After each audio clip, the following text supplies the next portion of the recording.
I'm actually going to take my earbud out here. How is everyone doing? Good to see you. Latifi is terrifying. I'm actually going to drop the audio down in the game in the background all the way to 0 because it's really, really distracting. It's really distracting. Really distracting. Well, this is weird. This is really weird. So if you're watching this after the fact, good to see you. Hit the like button. If you're currently in the chat, hit the like button. It's been a minute, I think is a way of saying it. How long has it been? August? Let's take a look at the old channel. August 1st. Pulled the plug on August 1st.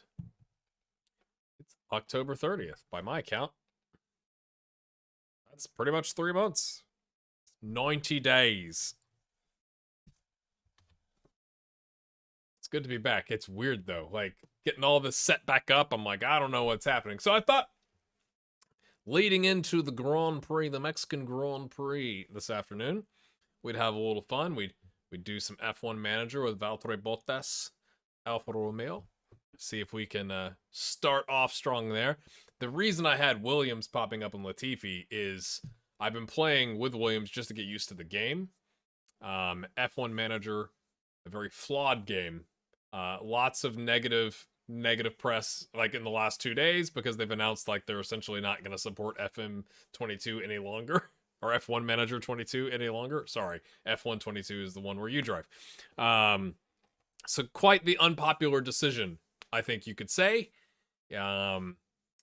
Because there's things that are easily fixable that they're just going to wait, much like Sports Interactive, until F1 Manager 23 to fix. So, that being said, I do think it's a fun game. And it's an easy thing to just pop in, stream for a little bit, bada bing, bada boom. So we'll talk about that. We'll do some of that. I thought it'd be cool to kind of catch up on the trip, which was amazing. Talk a little bit about FM23. Will I be doing videos? Will I be streaming? Will I be participating in FM23? Find out on this stream, my friends. But good to see you. Hey, Gordon in the chat. Ooh, comments chat. Rusty. 90 days rusty. I also have the distraction of the Man United West Ham game here on my iPad. But yeah, so I was gone for 90 days. So let me pull up OBS here, which is my streaming software, and just kind of walk you through what I've been doing since August 1st. So in my I'm overwhelmed video, which I was, we had a really big family trip that we were doing essentially from September 1st until a couple weeks ago. That's a long bleep trip. That's a long trip. Real long trip. We pretty much didn't go anywhere during the pandemic. I think we did one short beach trip and saved up a lot of money. And we are really big believers in getting our kids outdoors.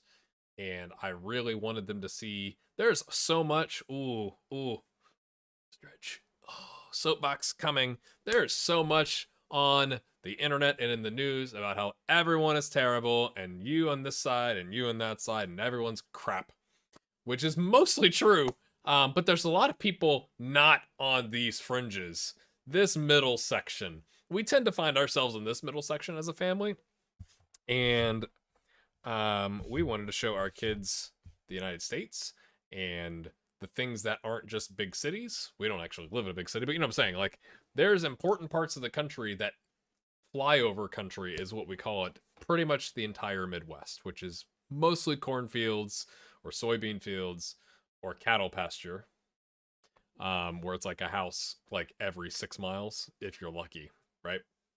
But we think that's important to see because my kids like to eat, as you do. So we wanted to show them. I'm not saying that's the only place food comes from, but it's an important part of where food comes from. And we wanted to visit a bunch of national parks. So we, in all of our intelligent glory, decided I have an old Land Cruiser. I have a year 2000 Land Cruiser. Toyota Land Cruiser. It's got 250,000 miles on it. And literally, and it's lifted. I've got big tires on it. Like, I'm that guy. Because we were going to go do, like, some very light off-roading. Like, I'm not, like, climbing boulders, okay?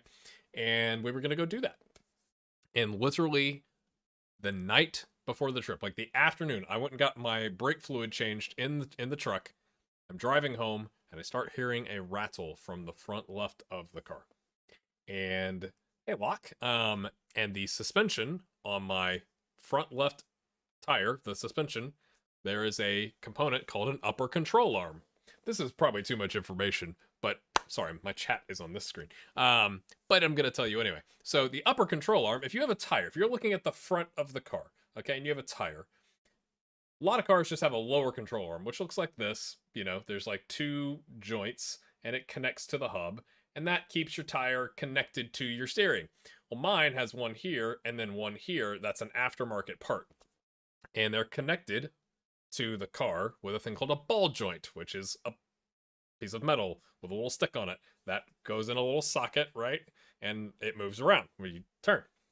And we started hearing a little rattle, which means the metal that was holding the ball joint had rusted. And there's a risk that if you hit a big enough pop, like you hit a pothole, that the ball joint goes and pops out of the socket, which, my friends, if it's the thing holding the wheel like this, the wheel goes plop and falls off the car and can flip your car. Not ideal before a many multi-thousand mile trip or kilometer and weeks trip.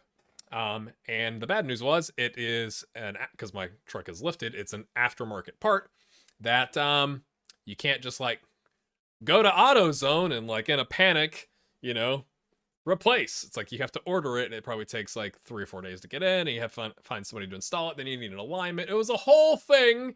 So we instead packed into my wife's much smaller, like regular family size SUV, like with only two rows, right? Driver row and then the back seat with the kids. Crammed everything in there. And we did it. We drove across the country. So we went to St. Louis and Kansas City and Goodland, Kansas, home of the world's largest art easel. Look it up. Good land. One word. It's a good land. World's largest art easel. It's about a town of 3,000 or 4,000 people. It's in between Kansas City and Denver. That's really its claim to fame. It's a nice place to pull over. We went to Denver. I've got some extended family in Denver. Spent some time with them. I got to work remotely. We went to Rocky Mountain National Park and then up to Yellowstone. We essentially hit pretty much every national park in Colorado, Wyoming, Utah, and Arizona, except for maybe one. So, I thought I'd show that to you. Let me pull this up here. So this is me.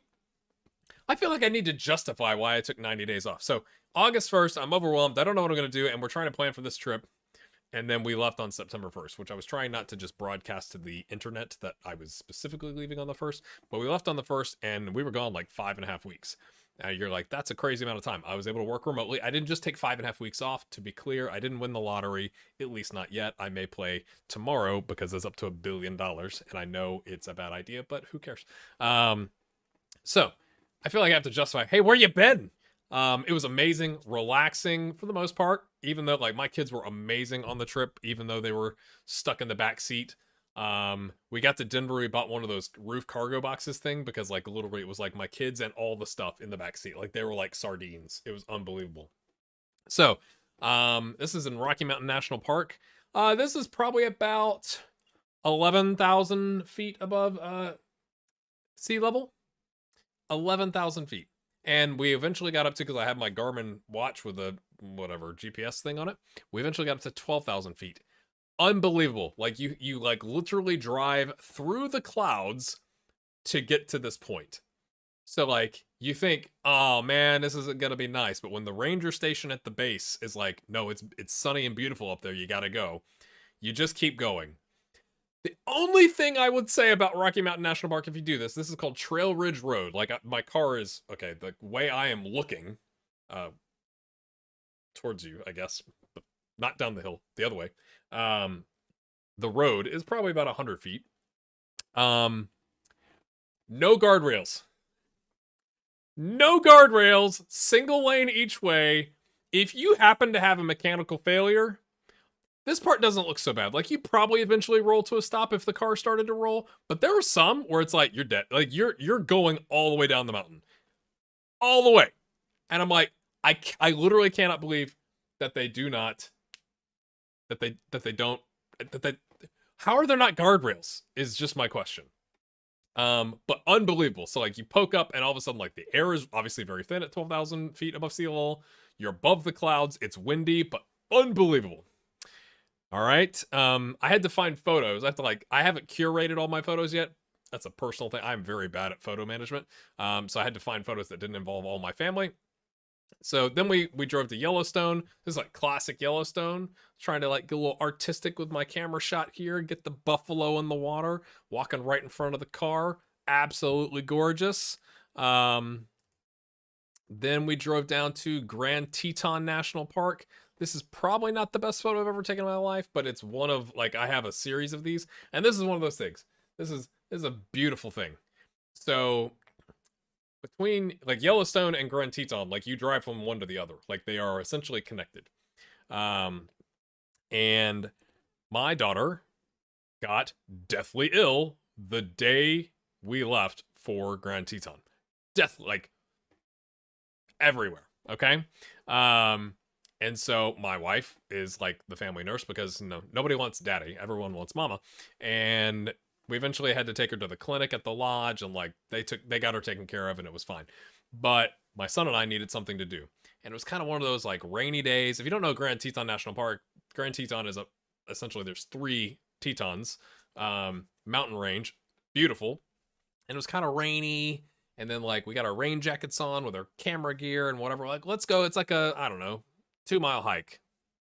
Maybe 2 miles there and back. I don't remember. But it goes around like into this peninsula area on Jackson Lake, which is very low because they haven't got enough snowfall and rain, so they've had to like reduce the lake level. But anyway, and we start walking, and it starts to like sprinkle, and we're like looking at each other like, starting to sprinkle, and then it starts to like rain, and we're up in the tree line, right? So like we're kind of covered, but like we're still getting rained on. And it's a little cold, and we're like looking at each other, and I'm like, I've looked at the radar, and it's gonna pass in like 20 minutes. It's gonna pass in like 20 minutes. I think we're gonna get a good payoff here. So let's keep going. So like we put our hoods up and like, like raining on us hard at this point. I'm not seeing any other people. You're also in bear country. Do I have bear spray? Of course not. Why would I have bear spray? But we have our bear bells attached to our bags, and ching, ching, ching, ching, ching, ching, like whatever. And we get out to where like the lake is supposed to come up to the tree line, but it is so far down. Like it is probably 100, maybe 100 foot. Okay, it would be 100 feet. That's like 30 yards. It might be 150 feet below where it's supposed to be. Like in terms of walking down, like to get to like the clouds have come over us. So like the sun is coming towards the camera in this shot. And I got my tripod out. We start taking unbelievable. And like total like dad son moment was, it was amazing. Like he couldn't stop talking about it once we got back. Which was really, really, really awesome. So highly recommend Grand Teton. I actually don't recommend Yellowstone. It's a lot of, unless you really like hot springs, like natural hot springs that smell like sulfur. Once you do it once, you're kind of like, that's cool. I've had enough. But I just think Grand Teton National Park is beautiful. Beautiful hikes. The mountains are amazing, but that's just my personal preference. That's another shot from this. Again, like, we're going to print that, and it's going up in a wall in my house. Then we went south. So Grand Teton National Park is still in Wyoming. So I have extended family that lives in the western part of Colorado, so we went there for a night, and then we popped over to Moab, Utah, which is where Arches and Canyonlands National Park is. Again, I haven't done any editing, and I think that the image slideshow in OBS kind of compresses this a little bit. I definitely use my nice camera that is being used right now for my stream. and this is in Canyonlands, I think. Just to kind of give it a view, it's like it is stunning when you're that high up. So a lot of the other photos and arches and involve like all my kids and my wife and us and climbing around and all that kind of stuff. So I don't have a lot of like really good just landscape shots. Again, lots of things. Arches has a thing called delicate arch, which is a big arch, and it's nice. It's like the most popular thing there. The hike there is all right, and then you get to this part. I don't have photos of it, at least not to show you available. And you, it's almost like there's a natural kind of like guardrail, but then like if you go over this part of the rock onto the other side, like it slopes 20 degrees and then like gets more aggressive. Like it's like sloping off into a hole, and like people just like walking along, like running along, and we were like, I'm about to watch somebody trip and like go, bup, bup, bup, bup, bup. And so we decided not to go do the, stand under the arch type thing there because, yeah, yeah, just seems not like a good idea. But Canyonlands is beautiful. Arches is beautiful, so good time there. Then we went south to Zion National Park. Highly recommend Zion National Park. If you go out west in the United States, go to Zion.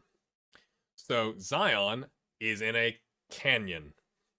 So like everyone thinks like, oh, the Grand Canyon. But the thing about the Grand Canyon, unless you book like an excursion, you're always on top of the canyon. And so this is way different being inside the canyon. And like the lodge that we stayed at is inside the canyon. So like you wake up every morning and like you could see the sun start to hit the like wall in front of you and like warm it up.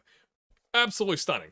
And there's a lot of green, which is surprising for being in a canyon, but it's because we went to lots of all the national parks have junior ranger programs where like you fill out a booklet, you read some stuff, and they give you a little wooden ranger badge. And my kids, of course, had to get every one of those. And so we went to a ranger talk in Zion, which was, funnily enough, run by a guy who went to my high school, which is in the area-ish that I live in now, not out there. He was like, oh, I'm from it. And we were like, what? What did you say? What high school did you go to? He said my high school. I was like, what? He's like 2 years younger or older than me. I don't remember. I think younger. It was like just bizarre. But anyway, he talked about how the rock formations, they're very porous. And so even in winter or in summer, there's a constant flow of water coming out from like underneath the ground, which leads to this area being very green. So this river, is it a river? I think it's a river. I don't remember what it's called. Sorry. The other way from the photo, there's an area called the Narrows, which is like where the canyon gets narrow, aptly named. I think at some point it's like less than 20 feet wide, but to do that, you kind of have to have like the special wading boots. Like there's not like a path. It's like you go wading through the water. And they'd put out like a thing that there was like some elevated level of like, kills you bacteria in the water. It was like, do not, whatever you do, I don't care what filtering system you have in like a little, they make those things with straws that's like, I don't know, it's got some sort of filter in it so you can drink out in the wild. Like, do not drink the water. It will kill you. Like, it is going to make you very, very sick or kill you. And so we went, we don't have special boots. And I don't know if you have like an open cut, a paper cut on your big toe, if that's also going to kill you. So we went, we'll just go to the end of where there's like a little beach area, take some pictures. That's not where this is. It was further the other direction from the camera, but just kind of gives you an idea. Absolutely, absolutely gorgeous. So I would go back there. If you go to Zion though, stay in the park.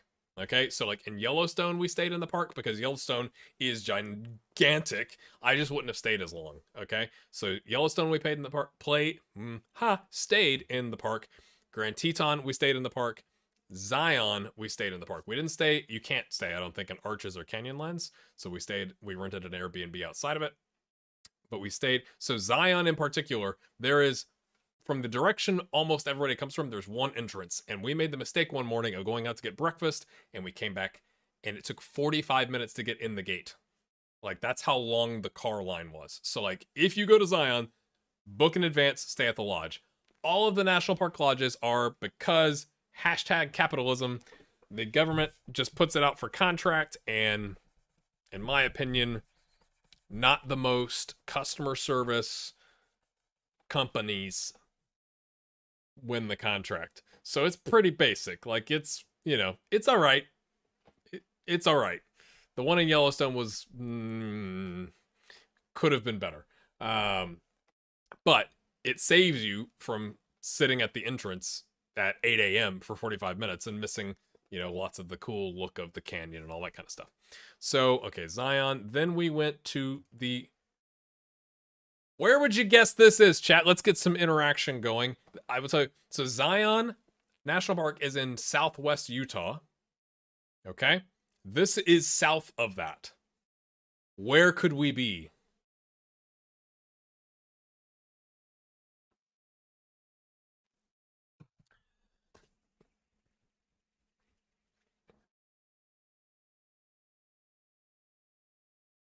I think it's strange you'd have to go pay to look at nature. Yes, well, it's in our capitalist society, the only way to protect this is to say no one can do anything on there and designate an entire government agency to running it.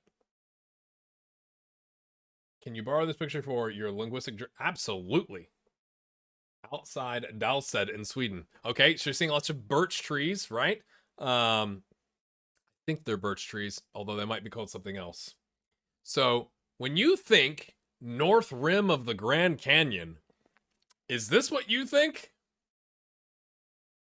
Me neither. This is the North Rim of the Grand Canyon. So I think Grand Canyon, I think like canyon and like rock and dirt and red and orange and stuff like that. But if you come from the north side, it's very much like Colorado. So you've got lots of evergreen trees. Can't remember if they called these birches or not, but it essentially is birch tree, right? Very, very different than what we were expecting, but absolutely gorgeous. And, you know, got a little artsy with the old camera. That's probably what you're thinking of when you think Grand Canyon. So we didn't do the South Rim. So when I say, you know, we had all the national parks out west in Wyoming and Utah and Colorado and Arizona, it doesn't include the South Rim National Park, because to get from the North, like Zion, okay, fine, okay, Zion would be here, the North Rim is here, and you have to come here and go all the way around for like 3.5 hours to get to the South Rim, and we were like, I bet it looks pretty similar. Like, that's, and we were going back to the north and northeast after that, and I was like, that's like a 7-hour round trip, so let's just do the North Rim. But absolutely stunning. Highly recommend it. Just the scale of it is overwhelming. So I think this is sunset one morning, or one evening, I should say. This is sunset a different evening. This is called Angel's Landing. They actually, you can barely see it here, but there's a thing you can go out there, and we did, and it's pretty much as terrifying as it is. Again, this trail behind us that leads to this, the place where I am standing, where I took this photo, isn't on the edge, okay? But it's close to the edge. It's like the Cliffs of Moher. If you've ever been to the Cliffs of Moher, seen the Cliffs of Moher, no guardrail once you leave the Irish National Park thing. Like when you're on like that farmland where it's like the cliff is here, and I guess, okay, let's see. The cliff is here, and like the farmer's fence is here. There's like a little path, and it's like, good luck. That's what this was like, which I also, I just can't believe. Like, because there were, there was we brought some like really expensive pizza from the National Park Lodge up here. My son was in a very bad mood because he left his GoPro back, and it was a whole thing. So we got up the next morning, and I'm going to show you a picture of this. We came back the next morning for sunrise because I am a good dad. And there was this family of like 8 people with like one girl. She was probably like 6. and not really listening to her parents and like running around. And I'm like, if she trips, if there's like a giant tree root and she trips and she goes down the wrong way, she's gone. Like, she gone. No netting, no like railing, like, oh, heebie jeebies all the time. But how would you make money from building a guardrail? Yeah, like it should be like a, yeah, you got to not die here. Swipe your credit card. I would have paid it. So other than that, beautiful. Like, and we went on the other side. The sunset was on the other side, and I think that's what this is. Yeah, I mean, unbelievable. The sunsets out west, I will say, are pretty good. Pretty good. And the crazy thing, right? It's like, especially in the national parks, you right, like you can go out at night and just look up and there's no light pollution because you're in a national park. Unbelievable. Like, you can see like where the Milky Way is, and like, oh, highly recommend that. Highly recommend that. Okay, that's back to the beginning. Sorry. For some reason the slideshow aspect, if you have photos that are landscape, it doesn't play nice with putting the portrait photos in. So this was the next morning. So we got up, all four of us at like 5 a.m. to do like a 30 to 40 minute drive to get up to a place called Imperial Point. That's Imperial Point, to watch the sunrise. And it was so worth it because I was trying to, it was one of those things. My son left his GoPro back at the lodge. Like, didn't lose it. We just left it. And we got him an old GoPro. You're like, why does your kid have a GoPro? It's because we wanted him to have something that he could drop and not break, right? And take pictures.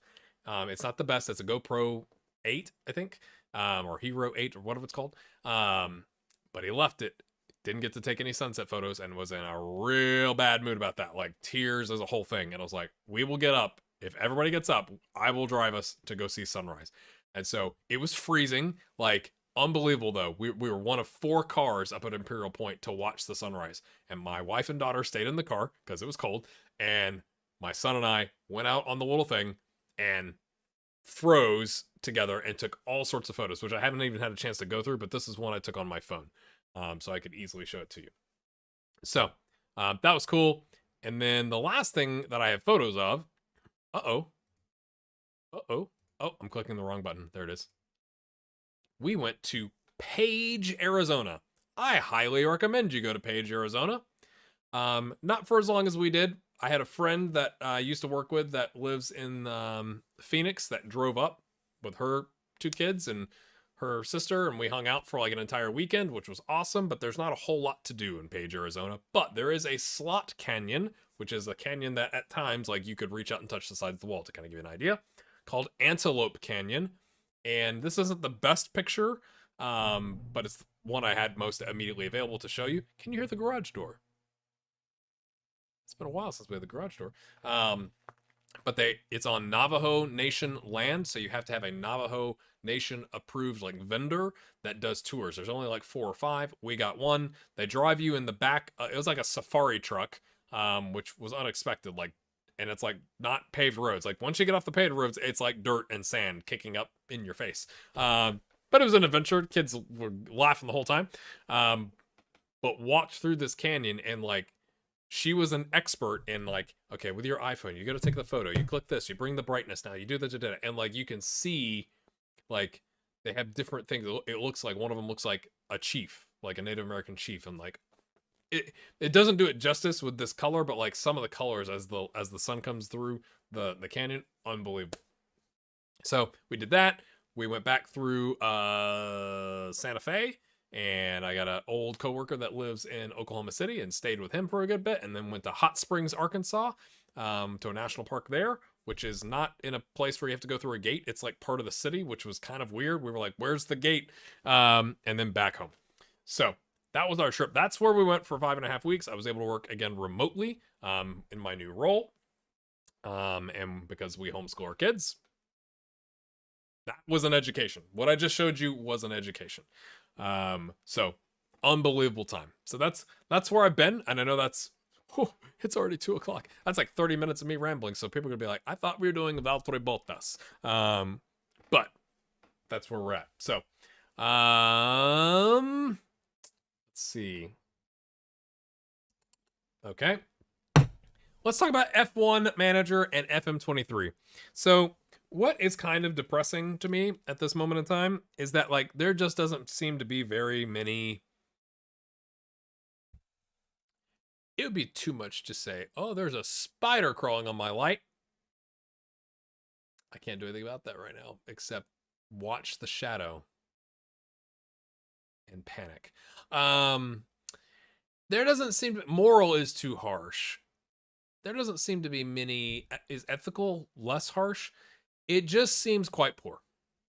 So F1 Manager has announced that, like, I don't know if they're even putting out another patch. They just released the game like two months ago, and they are ceasing support of it in the lead up to FM Manager 23. So there are things now they have fixed. Apparently, there was a thing with tires where like all the tires were essentially the same, which is like, what? You know, like what? And there are some things with like DRS like you pass somebody on DRS, they pass you the next lap type thing. And some like basic errors where like if you're down a lap or two, your engineer doesn't seem to recognize that and goes, there's 3 laps left on the last lap, where you're like, no, there's not. Like, we're many laps behind because we're driving a Williams, okay? So they're not going to fix that. So it's really poor to put out a game and then not support it more than 2 months. Like, that's crazy. Like, that's literally like crazy. Now, I know there's some people, there's somebody in our Discord, Greg, who supported me for a long time, who is like a big motorsport manager. He's been involved with like motorsport manager mods, and was like, yep, saw that coming. And it's just poor. Now, you could argue, I think, the same thing about Sports Interactive. I don't know if anybody watched the video by, it was like Ben, Zealand, Lelujo, and Work the Space about what's wrong. I think it's called What's Wrong with FM23. And they were like, this is the first time there has been a lot of negative pushback on like the launch of the new Football Manager. And they talked about why, and I thought it was actually a really good video. And they make some valid points. And the main idea is, this is the first time in a long time it feels like this is FM 22.2. Right? Like, now, I know Kate in the chat, and she's one of our moderators along with Pekka Wickham in the Discord, talked about how the match engine is different. It's just that like the Zealand kind of made a stir in the community when he put out a video essentially conflating FM 23 graphics /22/21 graphics, right? Like the look of the match engine. You have to differentiate the graphics engine and the match engine. The match engine is different than the graphics engine. So essentially, he's talking about the graphics engine. Looks like like Rome Total War, like original edition, built in 2004, and he's not wrong. And then they started talking about people going like, well, what about the people with the laptops from 2008 and like they still play, and like they essentially had a discussion about it's a risk for SI to alienate those people who can't afford to upgrade their laptops. I'm not saying that they were saying that was their view, but there's a thing called graphic quality sliders. Like you could offer a free DLC for 4K textures. Like there's ways around that, so I don't really buy that. And I'm sorry, like if you are literally running a laptop, this is not to alienate anybody. A 2008, I think that was the example they gave. A 2008, I don't care if it's 2010 laptop. You shouldn't expect to be able to play PC games in 2022. That's insane. Now, I know it's a ton of work to get those updated, but I think that the idea is like when you look at the overall presentation of like, this is the amazing things we came out with. You got the Champions League license. Well, everybody prior to this that really cared about the game would download a face, logo, and name pack. So you've made it to where that's, you know, official. Thanks. And to be fair, according to the people that I've talked to, you know, the match engine is different. Like you see more bobbled passes and all that kind of stuff. But it's just like, I have purchased the game, and it's I didn't buy it in the beta. I also think I'm not probably going to put out FM content before the end of the World Cup, because I'm going to want to watch the World Cup. And that was I can't remember if I put that in the I'm overwhelmed video, but it's like the thing that the problem that I personally have with FM content creation, which was my own choice, but what I've realized is that like video one, okay, you got preseason, all that kind of stuff. Like you do, hey, we're getting ready for the season, so there's a lot of stuff that goes into that. And then your next video is like first game. It's just like the next, like you know, you continue and you hit record and you boom. There, now you've made 2 videos. Then you've got like what 5, 6, 7, 8 games to play before you have like whether it's a Champions League group stage game or a cup game or whatever. The amount of time that those 5, 6, 7, 8 games takes to put the next video out doesn't really work for me personally now. I'm in a different job, which is more demanding, and my kids are older and like don't sleep all the time. So I was really underwhelmed about the release of the features, the updated features. Like, I'm sorry, SI, taking a screen and breaking it into 3 new screens one year and then the next year combining it is not a feature upgrade. Like, I'm not like, that's an over exaggeration, obviously. But it's not like, wow, look at this. You know, like it does, like they made scouting better. Great. It's because they made scouting worse at one point. So it's like, I hesitate to give you credit for that. And lots of other things are still the same. So I bought the game because I do plan to make content for it. But I think what I'm going to do, I'm going to try and be very disciplined. And this is where the streaming comes in. I'm going to try to be very disciplined to like record a series in advance and then release it after the World Cup. Now, that does some negative things for you as a content creator because you can't say like, what do you all think we should do with that transfer and like wait for comments. You can't, you lose that because you have to record and keep going. Like you can still ask, but then I can't be putting comments in the video saying this is what you all said. You know, like you lose some of that, but it's the amount of time in between games or in between videos with all the games you have to play in the transfers and the scouting and the inbox and click, continue to get to a place where you can record the next episode.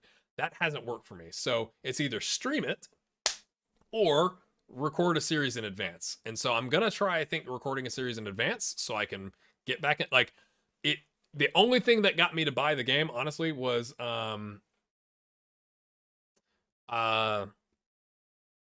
it Out of Context Football Manager, whatever that account is, had like 50 ideas for saves, and one of them was Taunton Town. They're the Peacocks. It's like the first year they've ever been in the game because they just got promoted into the National League for the first time. And I'm like, the Peacocks, that is perfect. Like, what a name. Like, the logo looks nice. Like, you know, it intrigued me. There's also Deportiva de Corona, I believe, was one of the ideas. Like, kind of fallen giant from many years ago. They've not really done anything since 2004. So, you know, I was like, yeah. And of course, the international. They didn't fix international, but they're never going to fix international. They don't care about international, which I think is a real shame. I'm really hoping if they bring in women's football that they like that forces them to look at international, because I think that's where right now women's football is better. Maybe that's harsh, but it's like it's more like what leagues would they are they only going to add like the English women's league? Or I'm curious. Like I'd love to see international women's football. Not just because the US would be in the top 4 in that, unlike in men's football, but it just seems like fair point, Kate, in the chat. Name the season where they actually made a big change to the game. Okay, maybe I just didn't pay as much attention this time because I remember, was it last with the FM22 or 21? They had updated animations that they were showing off about how like players would control the ball and whatever. And it was just more intriguing. This one literally was like, hey, we bought the license and we've updated the teams. That's what it felt like. And so you really just go, well, what did you do? I think if they were being honest, what they realistically did in the last year was port the game to PlayStation 5. I understand that takes effort and time and engineering hours and whatever, but it's like at some come on, like do something. Why, like I think Jack said it in the video with the four of them. Like we've been looking at the same burger vans and ambulances in Premier League stadiums and Bundesliga stadiums, like all the, you know, top leagues where it's like it's a joke. Like it wouldn't take that much to customize 50 assets that could be randomly swapped out there, right? Based on the club. Why is it the same burger van and ambulance? Like, come on. So that's my kind of struggle as a content creator, is going, how am I going to pull that off without it just being like, I recorded a video, here it is, and then like a week and a half later, I've got the next video, because like that's really, I don't think you're going to get people watching that. Maybe I'm wrong. The thing I'm trying to really focus on is having fun. I got too caught up in, I need this, I want to have more viewers, that, and I've got goals and da da da da. I've been doing content creation, as I think many of you that have followed my channel for a long time know, because of how stupid America is with disability insurance. And again, not hoping that my wife is ever disabled, but because she's a stay-at-home mom, she doesn't pay into our disability insurance. And so my business, which is the YouTube channel, we split the income 50-50, and that goes towards her paying into the disability system in the United States. She now has got enough side stuff going as a former educator that like this is less necessary. It's still necessary, but it's much less necessary. And I think that's taken a little bit of the pressure off of me, where I can go like, I want to have fun. So like I may do some sim racing live streams. I actually planned to do that, but then I realized the really good sim racing communities like Low Fuel Motorsports, which is like you have to like pass a license test, and like if you're an unsafe driver, like you are in public lobbies where like you intentionally crash into people or whatever, they ban you. Like, so it's like a curated race series, right? Like people that are taking it more seriously and apologize if they make a mistake, and you know, versus like a public lobby where it's like people just crashing into each other all the time because it's funny. But in those series, you have to use your real name on the account. I don't want to do that. So I'm waiting to see if somebody comes up with something different there, where you can have the seriousness but use an alias of some variety. So that's an option. And then that's where I thought, hey, let's get F1 Manager. Let's have some fun, because that's like pick it up, go to the next race. It's pretty fast to get to the next race. Like it's not like, you know, there is scouting like in Football Manager, but it's not like, you know, it's not nearly as in depth, right? And it's not as serious of a game. It's definitely flawed, but it's like, hey, it can be fun. We can hang out and chat and stuff like that. So I think moving forward, definitely at this time slot, 1:30 Eastern on Sundays, I'm going to do this. The other one we're going to figure out. It kind of depends on how my Friday goes. Sometimes I get done on Fridays and I'm just wiped. But that's where like maybe I just do some public lobbies on Assetto Corsa Competizione to do like some racing. Again, just getting back to having fun, because I think fun is entertaining versus like trying to put on a smiley face when, you know, it's like, and I'm really excited about FM 23 and how you still have to gegenpress all the time because defensive tactics don't work. Yay.